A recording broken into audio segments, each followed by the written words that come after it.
लेकिन जो स्ट्रेच और स्ट्राया बनने का जो ट्रीटमेंट है वो 70% पहले है और पेशेंट हमारे पास डिलीवरी के बाद आता है कि अब मैं क्या करूं।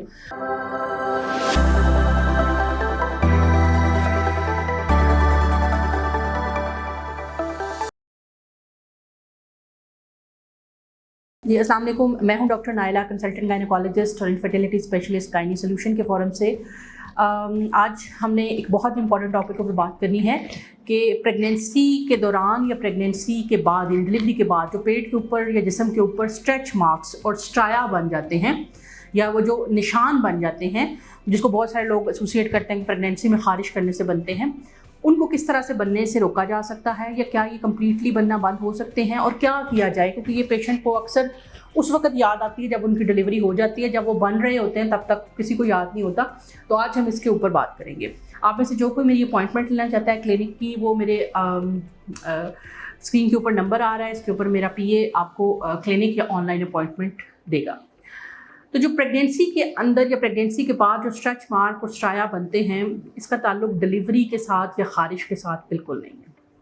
होता ये है कि प्रेगनेंसी के दौरान वेट गेन होता है और ख़ासकर पेट के मसल्स 3 to 4 टाइम्स स्ट्रेच हो जाते हैं अपने साइज़ में, जिसकी वजह से क्या होता है कि स्किन की जो दूसरी लेयर हो, एपिडर्मिस के नीचे जो डर्मिस होती है, वहाँ पे ये फाइबर्स टूटने लग जाते हैं और जब ये फाइबर टूटते हैं तो वहाँ पे एक इन्फ्लेमेटरी रिएक्शन होता है, जिसकी वजह से क्या होता है कि वहाँ पे माइक्रो टीयर्स होते हैं और वो उनका तसलसल टूटने की वजह से वहाँ पे छोटे छोटे हैमरेज हो जाते हैं।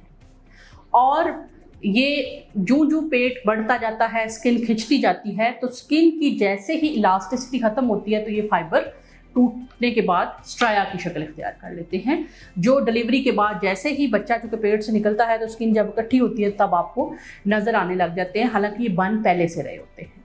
तो बहुत सारे पेशेंट हमारे पास आते हैं और वो कहते हैं कि कोई लेज़र करा लें, इसका कोई सर्जरी करा लें, क्या करें कि ये हमारे ख़त्म हो जाएँ।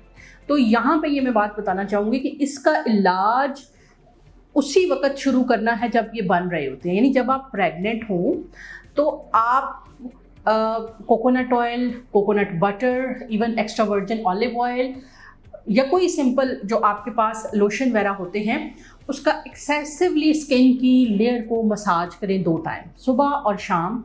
उससे होगा क्या कि एक तो ब्लड फ्लो ज़्यादा होता है टूवर्ड्स द स्किन, जिल्द भी एक ऑर्गन है ना, उसकी तरफ ब्लड फ्लो ज़्यादा होगा।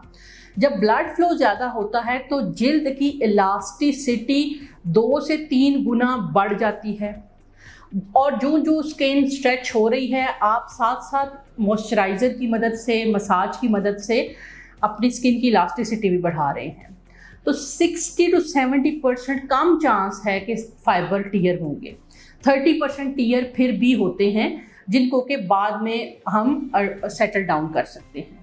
लेकिन जो स्ट्रेच और स्ट्राया बनने का जो ट्रीटमेंट है वो 70% पहले है और पेशेंट हमारे पास डिलीवरी के बाद आता है कि अब मैं क्या करूं, और वो सोच रहे होते हैं कि हम इनको कोई ऐसी क्रीम देंगे, कोई लेज़र ट्रीटमेंट बताएंगे, शायद ये ख़त्म हो जाएंगे। हालांकि वो डेड स्किन होती है, उसको हम इतना आराम से ख़त्म नहीं कर सकते। वो उस वक्त जो ट्रीटमेंट होता है उसमें सिर्फ 20-30% वापस आता है, बाकी जो है वो उधर मौजूद रहता है। तो लिहाजा अगर आप प्रेग्नेंट हो या आप वेट ज़्यादा है और अब आप वेट लूज़ कर रहे हैं, तो इस बात का ध्यान रखें कि आपकी स्किन की इलास्टिसिटी जैसे ही रिबाउंड होगी तो स्ट्रेच मार्क्स बनेंगे। तो आपने स्किन की ओवरऑल हाइड्रेशन अपनी बेहतर रखनी है, पानी ज़्यादा पिए, विटामिन C की और जो एंटीऑक्सीडेंट है उनकी मिकदार को ज़्यादा लें और स्किन को मॉइस्चराइज रखें, हाइड्रेट रखें, जो कि तो ख़ास क्रीम लगाने की ज़रूरत नहीं है, लेकिन आप simple coconut butter, coconut oil, इम्पल एक्स्ट्रा वर्जिन ऑयल्स की मसाज ज़रूर करें ताकि ब्लड फ्लो स्किन की तरफ ज़्यादा हो और स्ट्रेच मार्क्स बनने का प्रोसेस ही कम हो। जब बनेंगे ही कम तो बाद में नज़र भी कम आएंगे। जो थोड़े बहुत नज़र आएंगे उनको हम कुछ एक्सरसाइजेज, कुछ थेरेपीज़ की मदद से और इवन कुछ मेडिकेशन की मदद से रिड्यूस कर सकते हैं। लेज़र का बड़ा ही कम रोल है इसमें। मैंने बहुत सारे डर्मेटोलॉजिस्ट के साथ भी मीटिंग की है, वो यही कहते हैं कि स्कार को हम 30% तक लेज़र से रिड्यूस कर सकते हैं। बाकी हमें स्टीरॉयड का रोल लेना पड़ता है, लेकिन वो सारी चीज़ें बाद की हैं। लेकिन जो आपका पहले का प्रोसेस है उसके लिए जो है वो हमें डेफिनेटली पहले से ही ख्याल करना पड़ेगा। तो उम्मीद है कि ये वीडियो आपको पसंद आई होगी। मिलते हैं इंशाल्लाह नेक्स्ट किसी वीडियो में, तब तक के लिए अल्लाह हाफ़िज़।